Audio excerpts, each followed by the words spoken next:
if you've been living under a rock. If you haven't been living under a rock, was the joke. Yes, yes. But that's also a good point, too.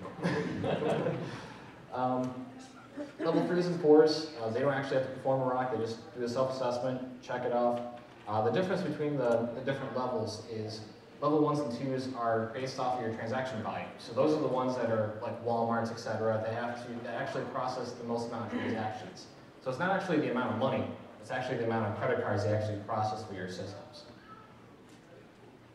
So, then there's even more stuff. There's over 220 some controls within the PCI DSS. Yay!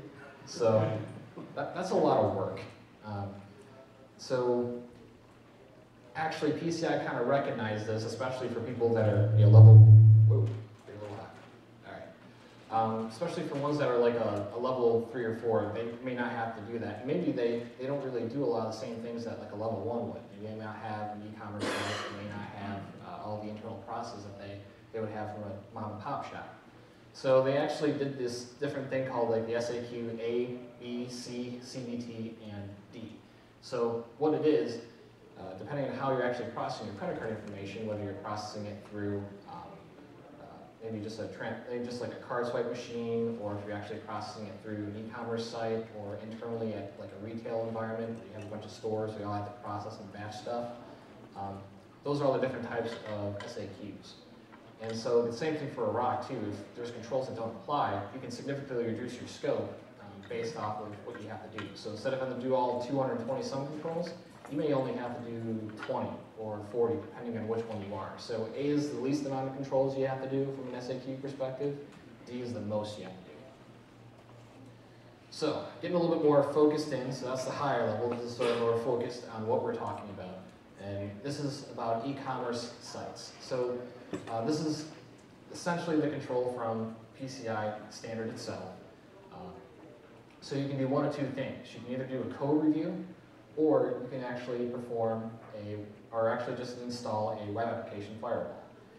So when you have an external facing, so this is something that's available to the internet, like e-commerce site or web application that processes, stores, or transmits cardholder data, that would be what's in scope. You have to perform one or two of these types of assessments. So what's the intent of the control? Well, let's try to prevent malicious input getting into your web application. That's essentially what it's supposed to try to prevent. There's also a list of controls within one of the prior controls called 6.5, which tells you all the different vulnerabilities to try to prevent actually talk through. Injection flaws, buffer overflows, insecure cryptographic storage, etc. Those are all the things that they're trying to prevent. A lot of these things are the same things that are in OWASP. And additionally, they recognize other type of industry standards such as SANS Top 25 and also CERT standard as well. It also provides an additional layer that ASV scans or vulnerability scanning may not actually protect you from, or penetration testing. Another reason why many of the controls within the PCI DSS were actually created was because something happened, something got breached. So a lot of the wireless controls, that's TJ Maxx. Heartland actually was a SQL injection attack. However, the interesting part about it is SQL injection attack didn't happen within their PCI environment. The SQL injection attack happened outside their PCI environment. They were able to get into the PCI environment by hacking that lower security system.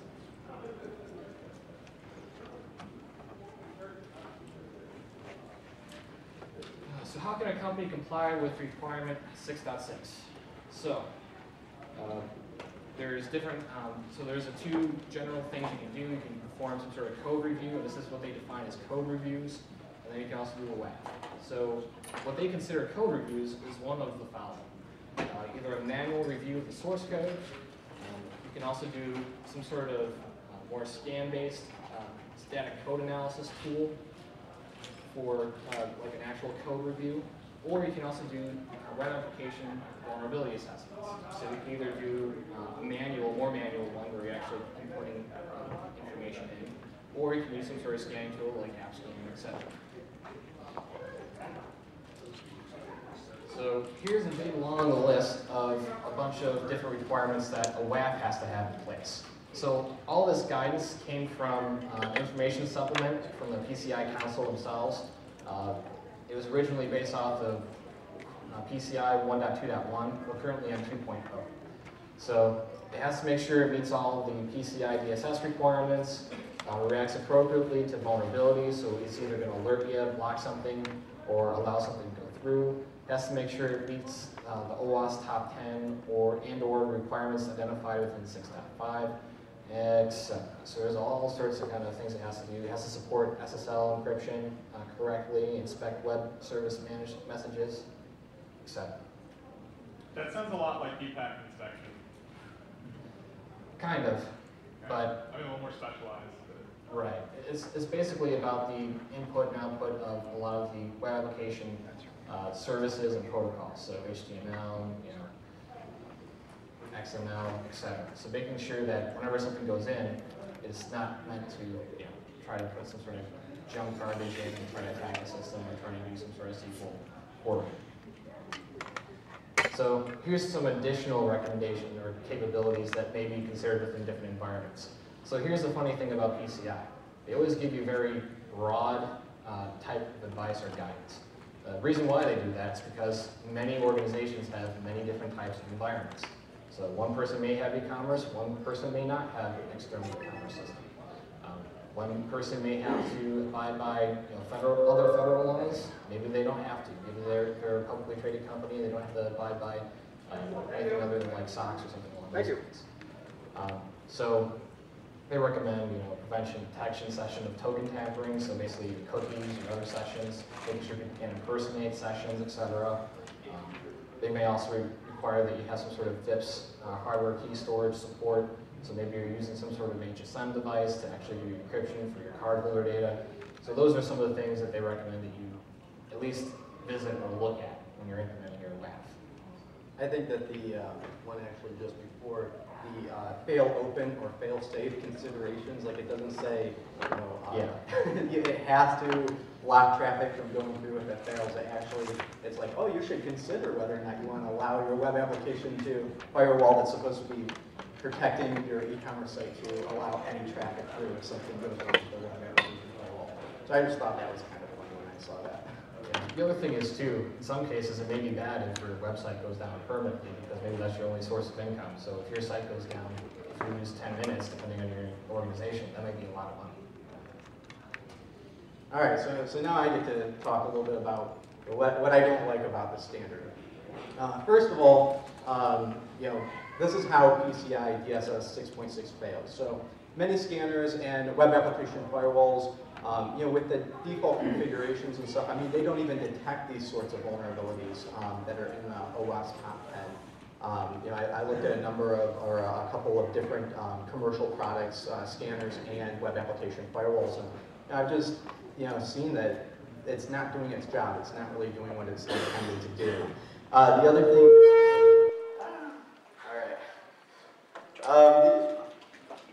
The other thing is that scanners and web application firewalls do not detect logic flaws, and those are a type of vulnerability. That the web application firewall, it doesn't know that this capability shouldn't be there. And I'll actually talk about that a little bit more here.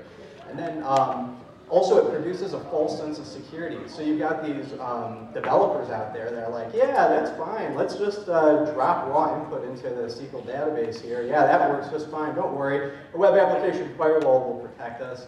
It's kind of like, they don't even bother to try to make a decent product because they're expecting their web application firewall or their vulnerability scanners to detect all this stuff. It's like, oh, okay, I'm not going to worry about security. Let's run the scanner. I fixed those 10 issues. Now we're good to go. Let's throw this over in our environment, and we should be good.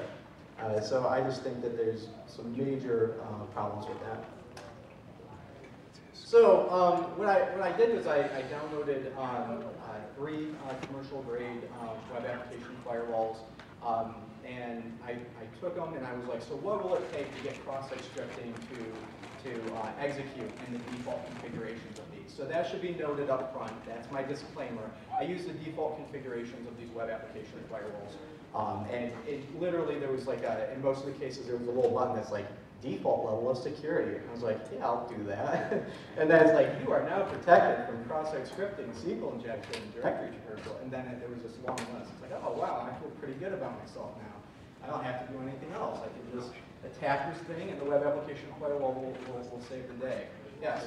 So are these software layers that go on the server? Yes, actually, these ones, I think that one actually a virtual machine that you actually had to configure to have all the traffic go through, but the other two were definitely that way. I also took a look at Barracuda. Yes? Yeah, essentially, you just put it on, in some cases it was just an extra layer that had to go through on the same web server before it actually hit the web application layer. And then in other cases, it was a proxy where it had to actually go through the web application firewall.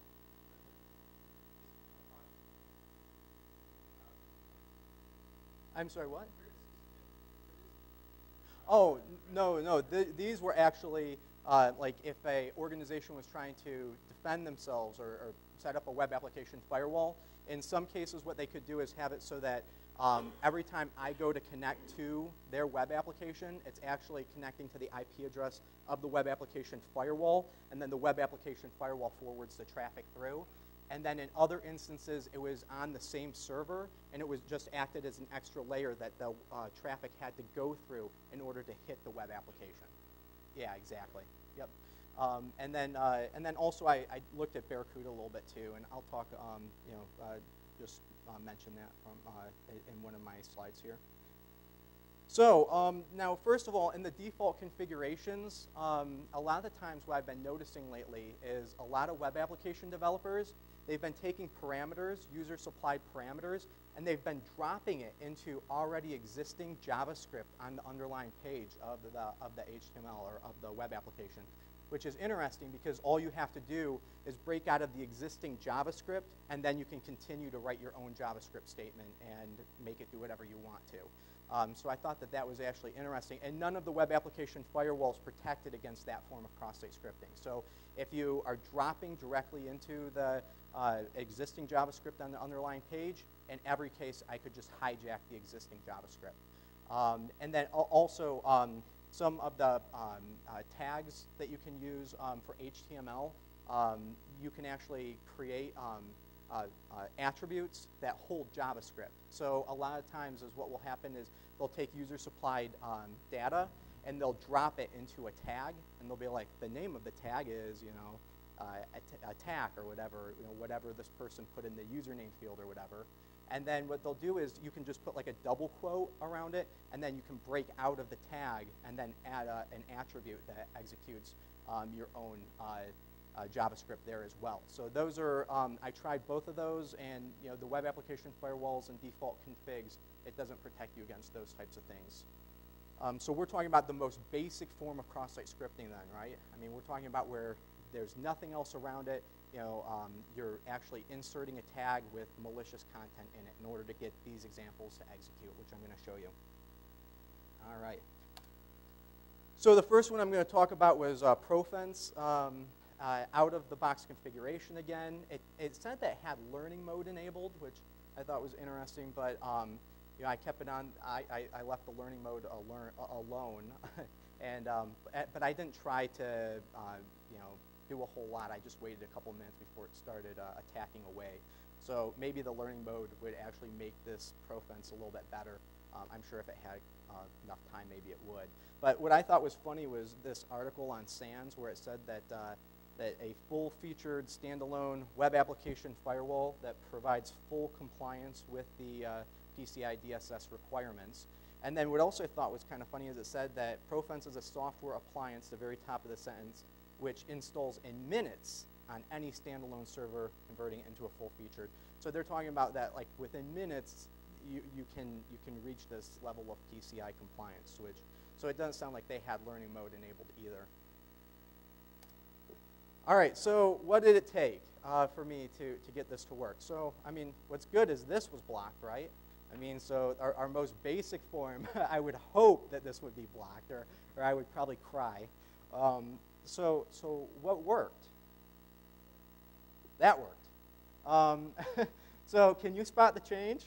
So what did I have to, what did I do differently here in order to get this to execute? Well, that's it. I just eliminated that last greater than symbol there, and it executed. That's all I had to do. And so, you know, this great web application firewall that protects you, you know, from PCI compliant within minutes, you know, that's all it took. With you know, with the learning mode and stuff. So I was a little disappointed with this one. All right, so let's go on to the next one. Exactly. That's all it took. And that was default configuration. It's like default configuration protects you from most attacks. I'm like, yeah, let's go with that one. And yeah, that's all it took. All right, so let's talk about .defender. Maybe this one was a little bit better, right? So you know, I got this actually from their website. They said .defender not only meets the application layer firewall requirements of PCI DSS 6.6, but also offers comprehensive protection against SQL injection, cross-site scripting, and scores of other application-level attacks right out of the box. So again, we're talking about right out of the box. We're not talking about after a week of configuring and whitelisting parameters. They're saying out of the box it provides this type of detection, right? So how did it hold up? All right, right here, out of the box configuration, you can see use default security profile.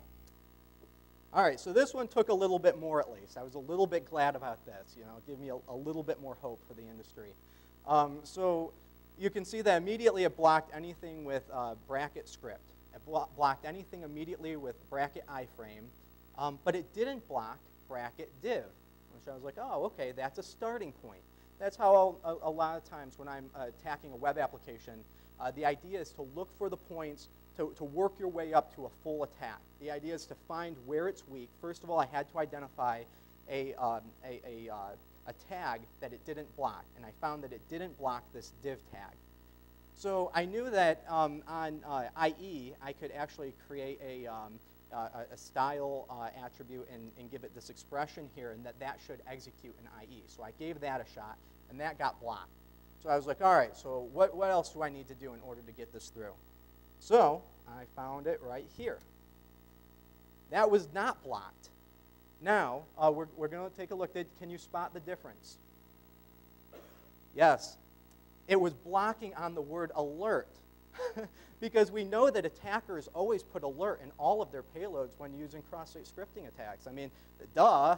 I mean, so all we got to do is block alert there, and we should be fine, right? No.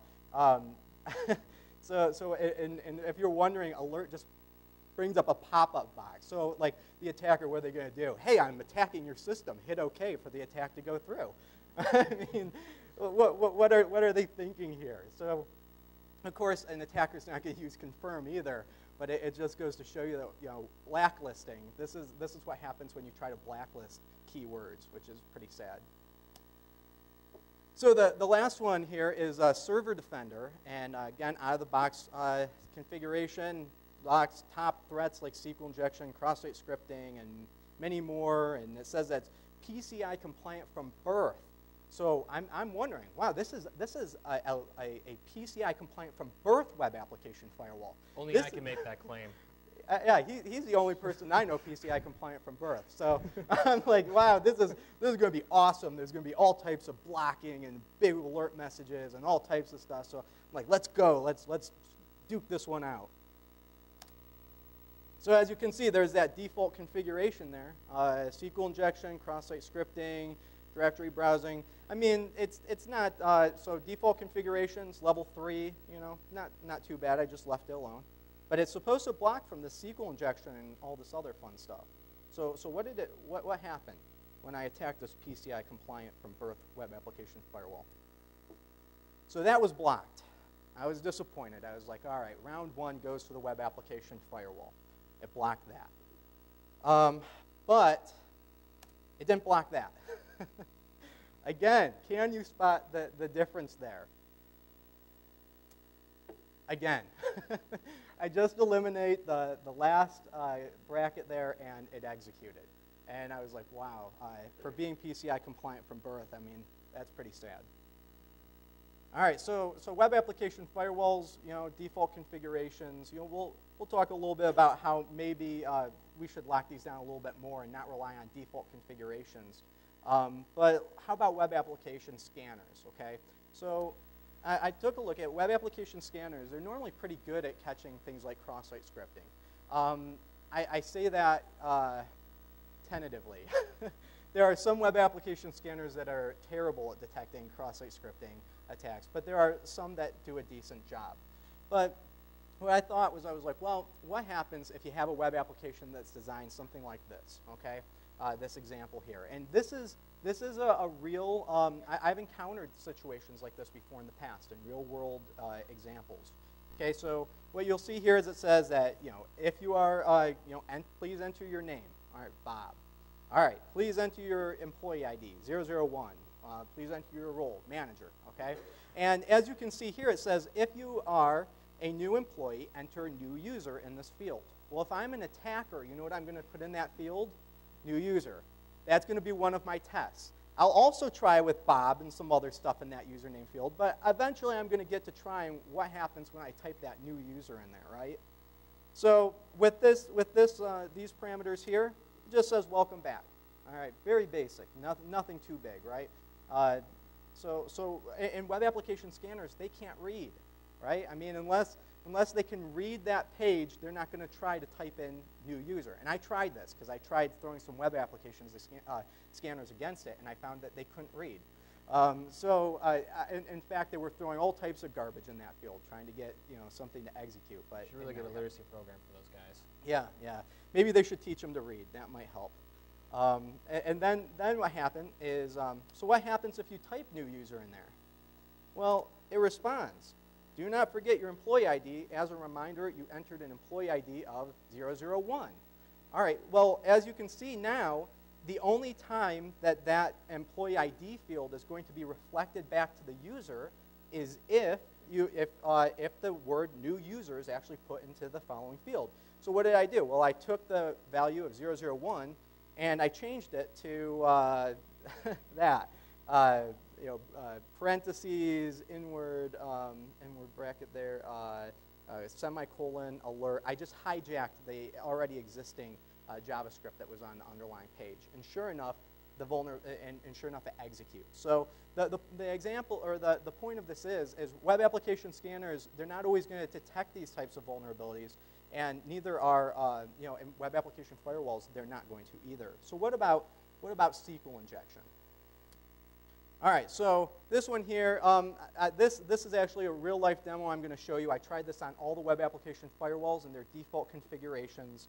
I also tried this against a Barracuda web application firewall as well. So remember during this demo that this is actually working against a Barracuda web application firewall in the background.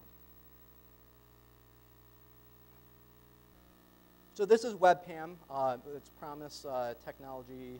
It's for administering RAID controllers, and I found this page one time, SQL run JSP.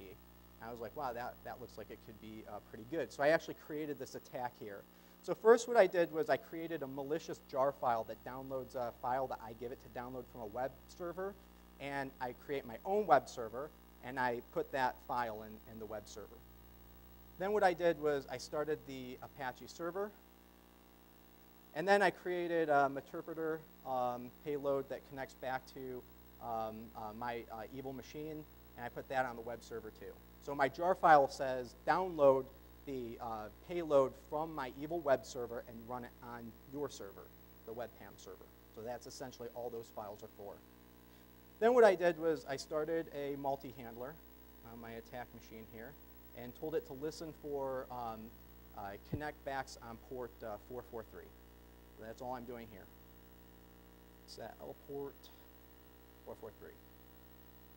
Now what I'm going to do is I'm going to run a series of SQL commands in this window that's going to go download my jar file and then download my evil attack file. So right here, this just says download that wonderful jar file from that evil web server. It's like, okay, no problem. Then I had to put this annoying little call in. It made it like referenceable or something. I wasn't sure exactly what it did, but it didn't work without it. So did that one.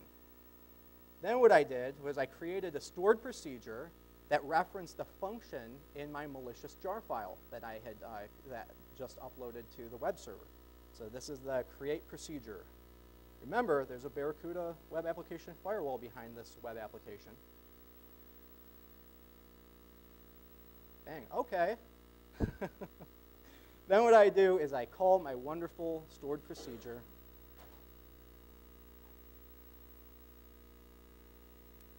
And it goes ahead, says, sure, I'll execute that stored procedure for you. And what happens?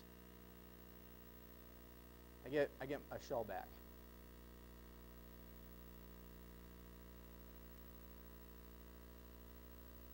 There it is.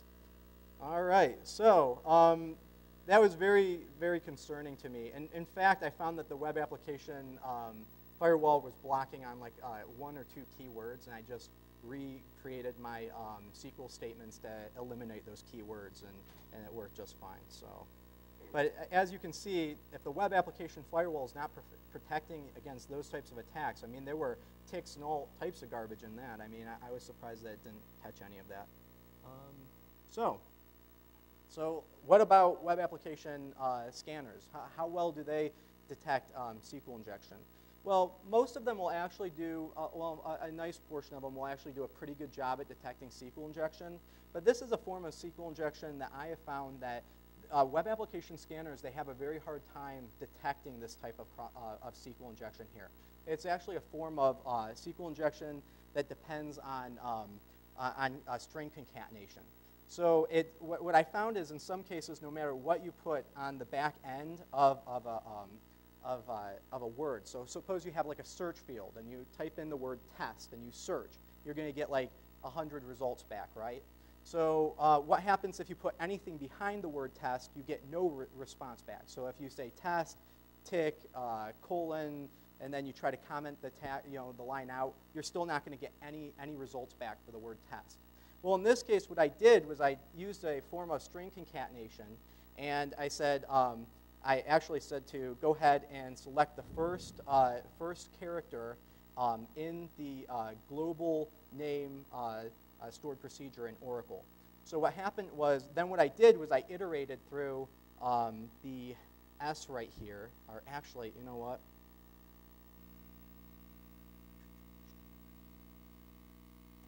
Sorry. Yeah, that's better.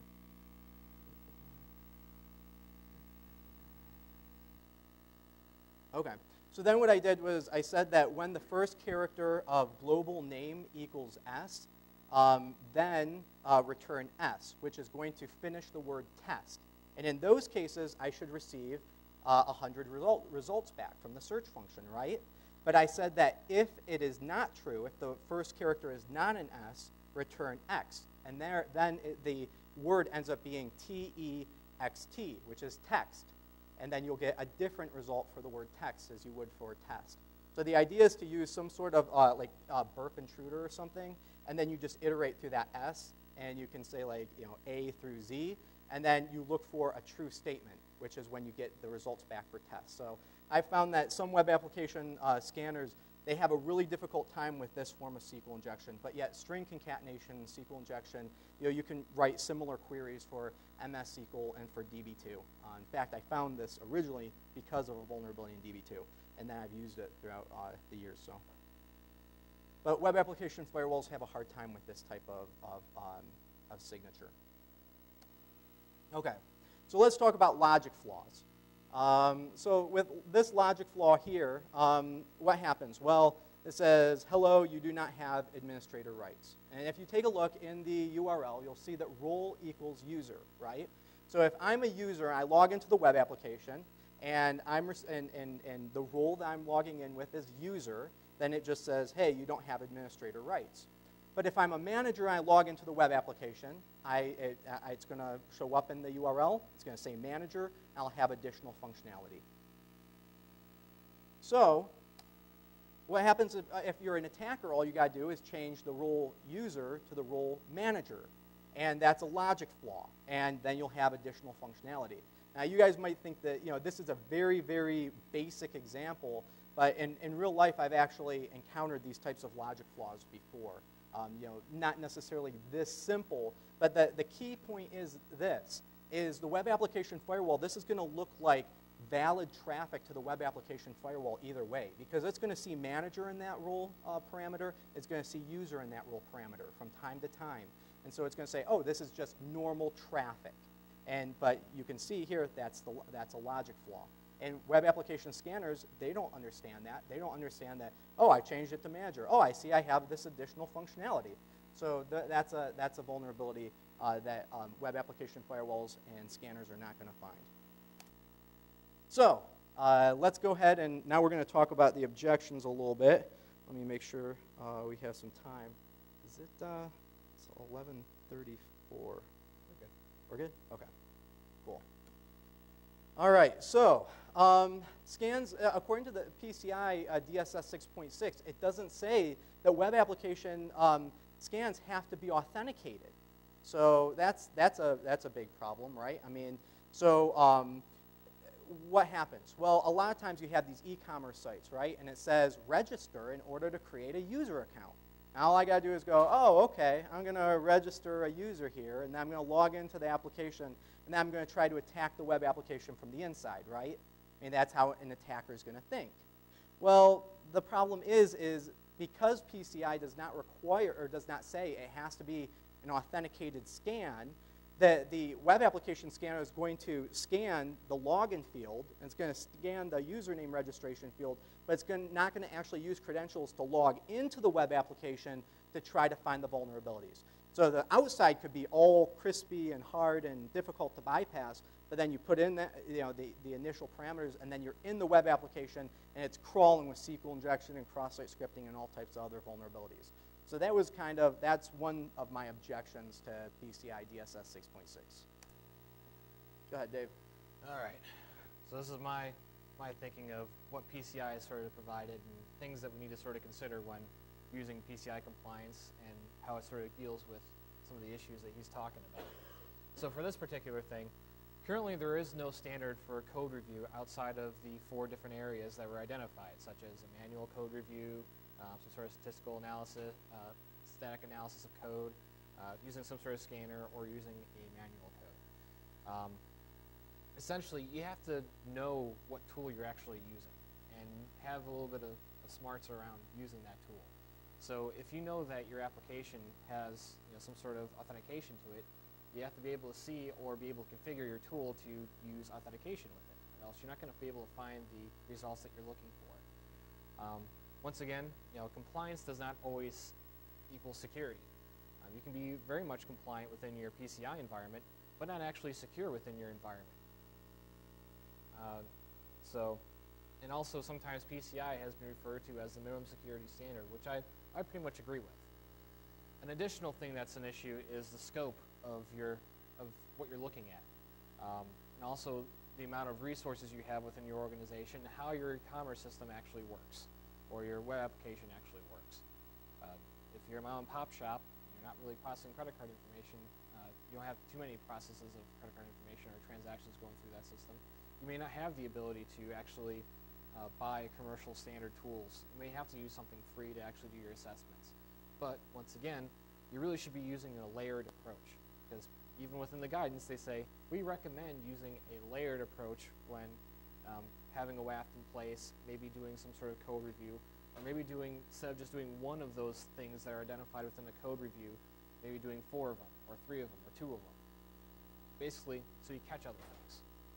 Yeah. And this is his response, of course, and I don't agree with it necessarily, but that's but I do agree with compliance does not equal security. And the biggest problem is, I think, that with this here is, I think that there needs to be a little bit more guidance. I read over the standard, and it should say something like, hey, if there is authentication in front of the e-commerce site, you have to perform, if you're going to use a scanner, you have to perform an authenticated scan. So, I mean, there's some general guidance, but it's way too broad. There's not enough information in there to really help, I think, perform a good audit, unfortunately. But that's just my opinion. And then also PCI DSS 6.6 does not protect against the web applications, or does not protect them from these business flaws, or these flaws in the web application, right? The logic flaws I showed you earlier. As I talked about earlier, scanners, they just can't think like an attacker, right? I mean, I was able to read, type new user here. I'm like, hey, type new user. All right, oh, it executed. Another thing that I've encountered is like this, it's like a delayed form of cross-site scripting. So it's like it will take a parameter on form 1, but it won't actually return the parameter until form 5. So I mean, these like delayed cross-site scripting, these other logic flaws, they're just not being detected by scanners and web application firewalls, unfortunately. So so what they're trying to do is not that effective in a lot of instances. So once again, at this time, code reviews only required to protect against top vulnerabilities identified through either 6.5 or one of the industry standards.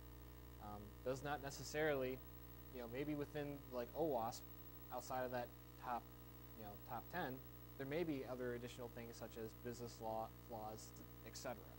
But this is basically the minimum standard that you have to protect against from PCI standpoint. When PCI wrote the PCI DSS, they wrote it based on a risk-based approach. So they kind of take out the risk figuring out for you, so to speak. So when you implement these controls, it's pretty much you implement those controls or you're not compliant. And that's the way PCI works. You're either compliant or you're not compliant. If you don't meet all of them, you're not actually going to become compliant.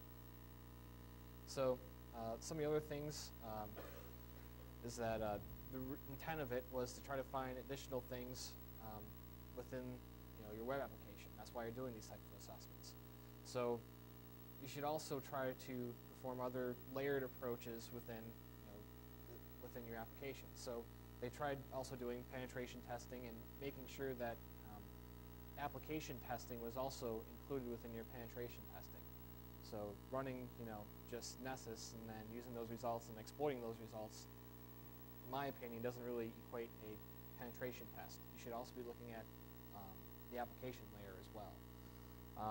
Once again, I think the best approach between all these different things, whether it be a WAF or whether it be doing some sort of code review, you really need to strike a balance between doing automated assessments and manual assessments. Because if you don't strike that balance, there's going to be things that the scanner's going to miss, and it may be so many different pages that you don't have physically enough time to actually go through every page on your website. So it's really trying to strike that balance of doing manual assessments and also using automated systems or manual automated systems and automated applications or systems. And then we have here, so this objection is pretty obvious based off of my presentation here. Is the OWASP top 10 vulnerabilities a lot of times are not getting blocked by the web application firewalls, and scanners do not always detect them. So if that's the case, then I mean, is it failing? I mean, it's obviously failing the intent of PCI 6.6. So what good is it? And we can't really expect so as a PCI auditor, you can go on site and go, oh, okay, the intent is to block against cross-site scripting, SQL injection, and directory traversal, and directory browsing, and all this other stuff. But the problem is this: what happens if the auditor goes on site, takes a look at the configuration, and goes, okay, I see the default configuration blocks against cross-site scripting, SQL injection, and all this other stuff. Without somebody actually trying to bypass the web application firewall that's already there, how do you know if it's being effective or not? And since PCI DSS 6.6 says that although they recommend both a web application firewall assessment or web application firewall and the code analysis, but they said that they don't require it. So I'm just wondering, how in the world does it know that the scanner is finding this stuff, and how does it know that the web application firewall is effective if it's claiming to be? So once again, it's striking that balance between manual assessments and automated assessments, and also automated scanners such as the WAF. This sort of is the crux of our whole entire industry. You're not going to be able to find every single vulnerability within your environment. And there's always going to be ones that aren't going to be discovered yet. There's always going to be ones that maybe you just missed when you're doing your assessments. So this pretty much the nature of our whole entire industry. And just like any traditional firewall, you know, there's ways of getting around firewalls. There's ways of encoding traffic. There's ways of spoofing traffic. So that way you trick the firewall into allowing you to get in. And same thing happens with web application firewalls. And once again, it's always about using some sort of layered approach. Especially, you know, using some sort of, especially from the guidance of, you know, the Success 6 supplement. You have to use some sort of layered approach from penetration testing, vulnerability assessments, and that's what PCI requires. So, once again. Now, this next one is my favorite, okay? Because we're also an ASV, which is an approved scanning vendor, okay? So what happens when you're an ASV is once a year, the PCI Council's like, all right, we're going to set up this test environment for you, and you have to scan the test environment, and if you find a certain number of vulnerabilities, and if you do give correct reporting, and if you do all this stuff, you're an approved scanning vendor, okay? There is nothing in place for these web application firewalls or scanners to be certified as an approved scanning, an approved web application scanner for PCI 6.6, DSS 6.6, or the same thing with the web application firewall. So what? So I download a free web application firewall and throw it in front of my web application, and you know, and then that's acceptable. You know, and if I have a Barracuda, that's acceptable, and if I have Profense, that's acceptable. Like any web application firewall is acceptable, and any scanner is acceptable. I mean, there's no certification process in place for these. So what I would propose, I think, would at least be better and would at least make me sleep a little bit better at night, would be if maybe the web application firewall guys, okay, perhaps what happens is they say, hey, I want to be considered for certification from PCI, you know, so, for certification. Then what PCI does is they say, okay, what are the configurations in this web application firewall that need to be configured in order for your proposed PCI compliance guidelines? And then they could say, all right, configure the web application firewall this way. All right, then what happens is PCI takes the web application firewall and tests it. They have a vulnerable environment that they know where all the vulnerabilities are. They put the web application firewall in front of it, and then they try to exploit the vulnerabilities using a whole bunch of different techniques. And depending on how well the web application firewall is able to protect the system, then it's either approved or it's denied. Same thing with the scanner. Yes?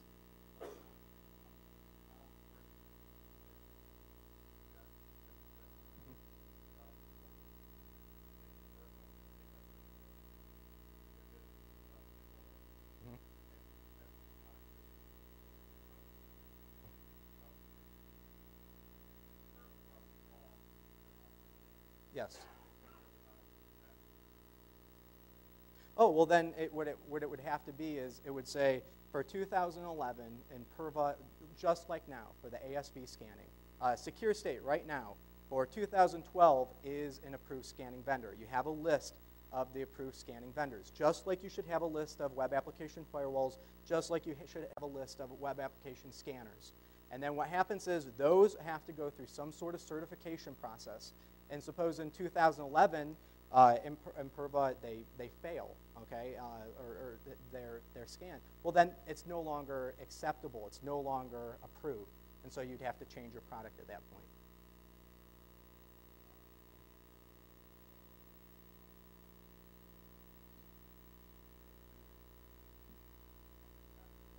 Well, I mean, then that's the organization. I mean, the organization shouldn't have signed a 3-year contract with them then.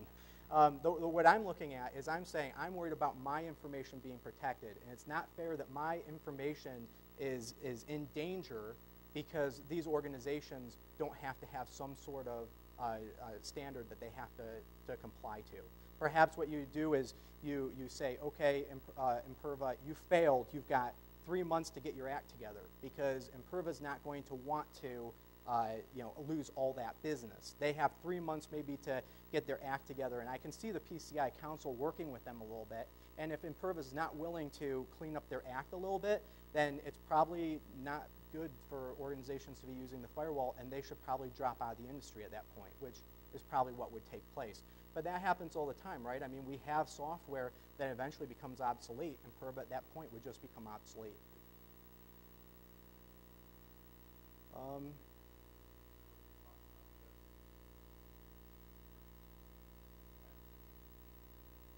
Yeah,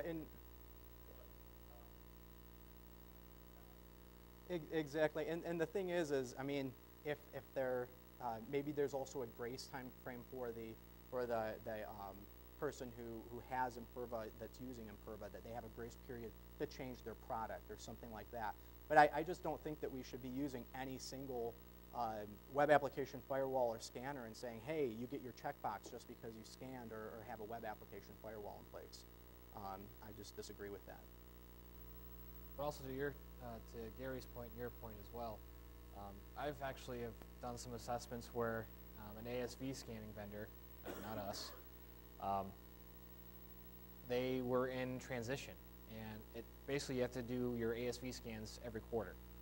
And what ended up happening to one of the companies is they dropped one of their ASV scans where they couldn't do their scans because the ASV scanning vendor was in the process of getting their scans to go. And basically we had to talk with the actual card brands, and also had to talk with some of the council. And basically their response to the client was, you should have went with someone else to get your second quarter scan. So it's kind of a, sometimes PCI can be a little tough on certain things that sometimes make sense, and sometimes they can be tough on things that just doesn't quite make sense. So once again, I mean, you can't make a new scan from history. So they basically, the end of the story is that they eventually let them pass, but it took them a little bit extra time for them to pass because they didn't have their passing scan for one of the quarters. So I actually kind of agree with some of the things with this, but once again, there are some definite considerations when you start getting into service level agreements with organizations and with different vendors. I think definitely, especially since some of these are signature based, that could also be an issue too from doing some sort of validation where you're compliant for a period of time, and then you update all these signatures for your web application scanner or your WAF. Now, if that might not actually pick up some of the things that it was supposed to pick up because you implemented that new signature. However, the other thing could be said about penetration testing and other types of assessments where PCI really hasn't had any type of standardization of penetration testing, etc. And that's one of the reasons why P-test was created, that creates some sort of standard of what's an acceptable penetration test, what's an acceptable code review, what's an acceptable static code review. And so those are some of the things that are probably good to consider from this type of process. But yeah, definitely, there are some issues when you are sort of, when you may have a contract or a long-term contract with some sort of device or a system or a scanner or what have you. A lot of times you have to sort of bite the bullet. All right, so let's talk about some conclusions. Let's wrap it up now. So, in a nutshell, compliance does not equal security.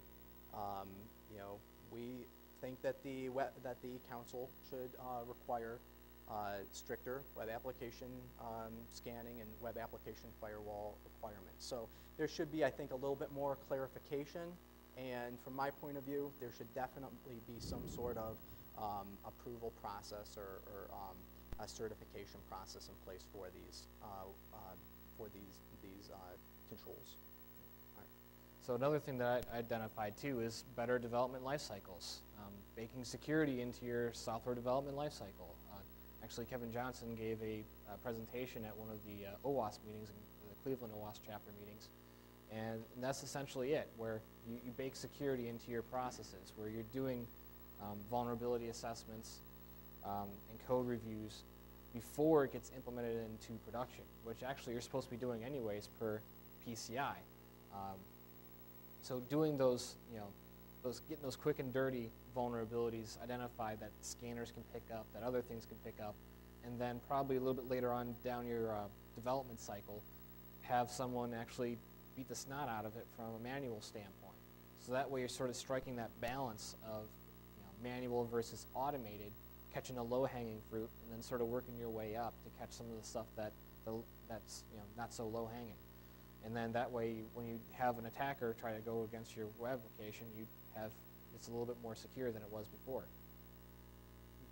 And then finally, a layered approach to security. So the council, if you want to be secure, if you want to be compliant, or just compliant, then either do one or the other, a web application firewall or a scan, or some sort of manual assessment or something like that. If you're just looking for a checkbox, then do that. Go ahead. But if you want to be secure, it requires a layered approach to security. There should be a web application firewall, a web application scan. You should also be doing real code, like real code reviews. I mean, actually having someone come in who knows what they're doing, do a source code review on the web application before it goes out into production. I definitely think that also manual gray box type of assessments, where somebody goes in there who has credentials and attacks the web application manually, I think that should be done too. They're going to catch those logic type flaws. They're going to catch a lot of those delayed cross-site scriptings, or the cross-site scriptings where you have to do everything just right in order to get it to execute. There should definitely be a manual component to these reviews. So, I mean, you can't just rely on one product or one process to protect you. You have to have a layered approach. And there's some of our references, basically a lot of the PCI Council documentation, and also Kevin Johnson's presentation on developing application security testing within your SDLC. So, any questions? Yes. Yep.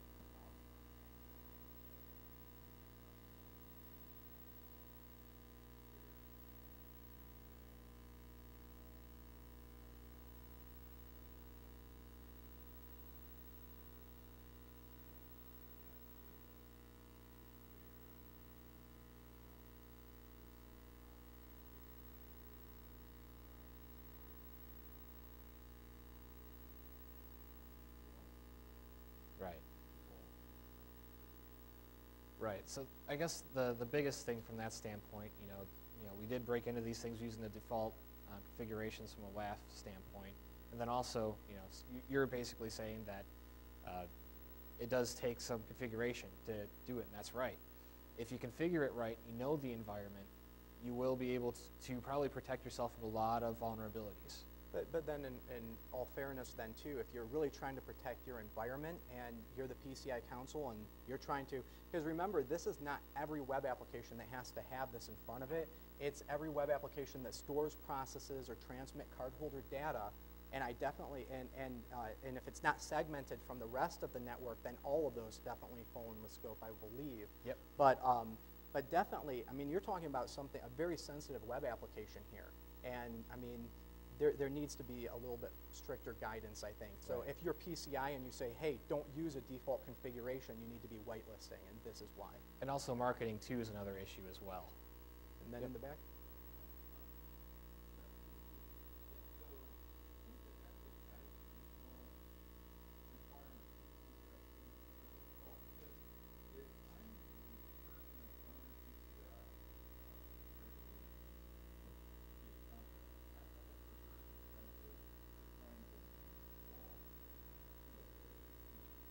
Yep.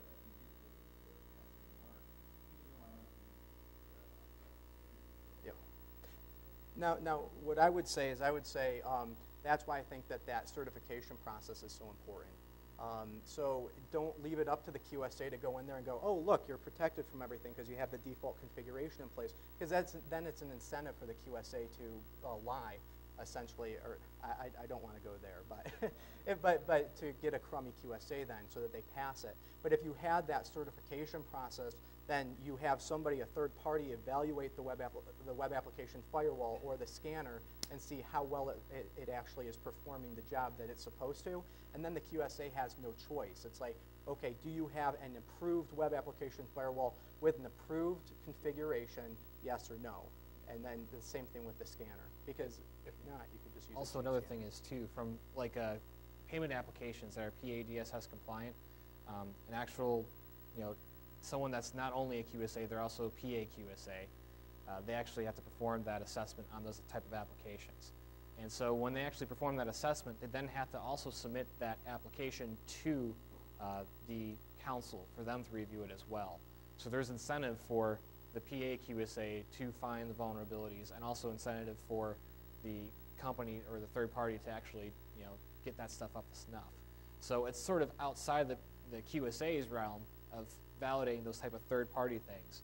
Because basically, me as a QSA, I would say, is it, whatever validated? Is it PA DSS compliant, or is it a WAF that's compliant to PCI? I would see that, look at the implementation guide, say, yep, it is, and then we're done. So it's kind of outside like the QSA, but definitely right. If you have someone that's not as well qualified, you're going to have those types of issues sometimes. Yep.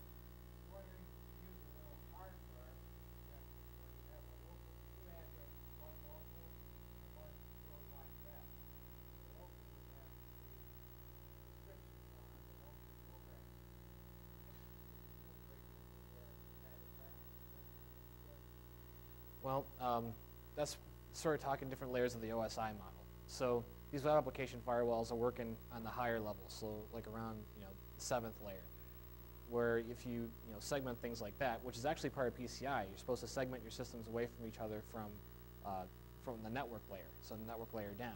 So that does help, but once again, the application would still be vulnerable.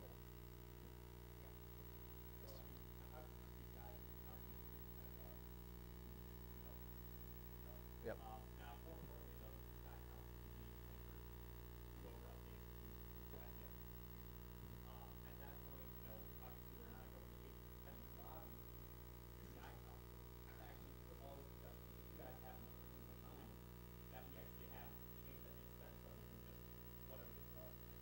Well, actually, the council does have some time frames. Actually, I think we're just around that time frame of making suggestions for the next standard. So QSAs and also merchants do have the ability to put in suggestions to help improve PCI. So right now, the way that it works is it's on a 3-year cycle, where right now it's in the review cycle, and next year they'll make the updated version of PCI. And so essentially the first year, everybody sort of has like a little bit of a grace period where they can either use the older standard or the new standard. And then essentially then it gets used for that year. The second year, it then goes into review. And then after the third year, after it's gone through review and everybody has made whatever changes they want, then it gets released sort of like in that 4th year, and then the cycle continues. It used to be on a 2-year period, which they sort of decided which was too painful for a lot of the merchants to be on a 2-year cycle.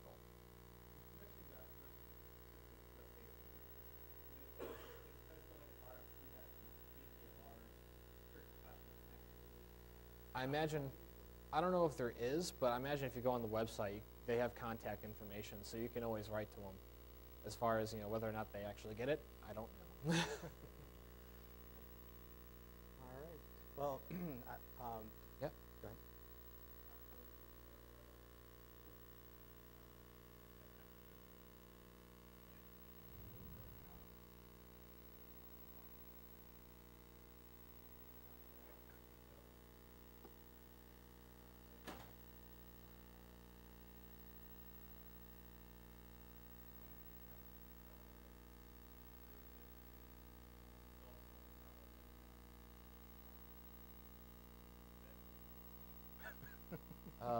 So once again, each QSA is going to be a little different. I would say maybe and also there could be risk-based issues. So my opinion, that would be probably nitpicking. Maybe if you have life support systems that need to be, that work on that time system, and if it's not that precise, then things can go wrong. Maybe you should look at it that in depth. But outside of like from PCI standpoint, I don't think so. I mean, there's also like a whole in-depth thing of what from how many nanoseconds you're going to be off depending on what type of category of NTP you're syncing to your originating time system. So you can be minutes off, seconds off, nanoseconds off, or even like half nanoseconds. I mean, as long as your systems all coordinate together and they actually, when someone does forensics, they can actually tie all these different systems and be able to figure out when someone hacked something, if, gosh forbid, you got breached. That's pretty much what you need to find out. And that's the intent of the NTP, is to make sure that all the timestamps are the same on all the systems.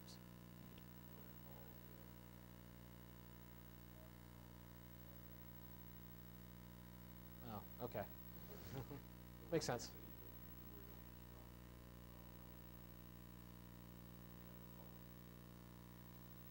Well, I mean, yeah, from this timestamps issue, it's more along the lines of a forensics. That's why they have timestamps in there. It's so that way, when you submit this stuff to to court, so to speak, you can actually prove that this happened at this time during this, and they actually did do this, and it did originate from this.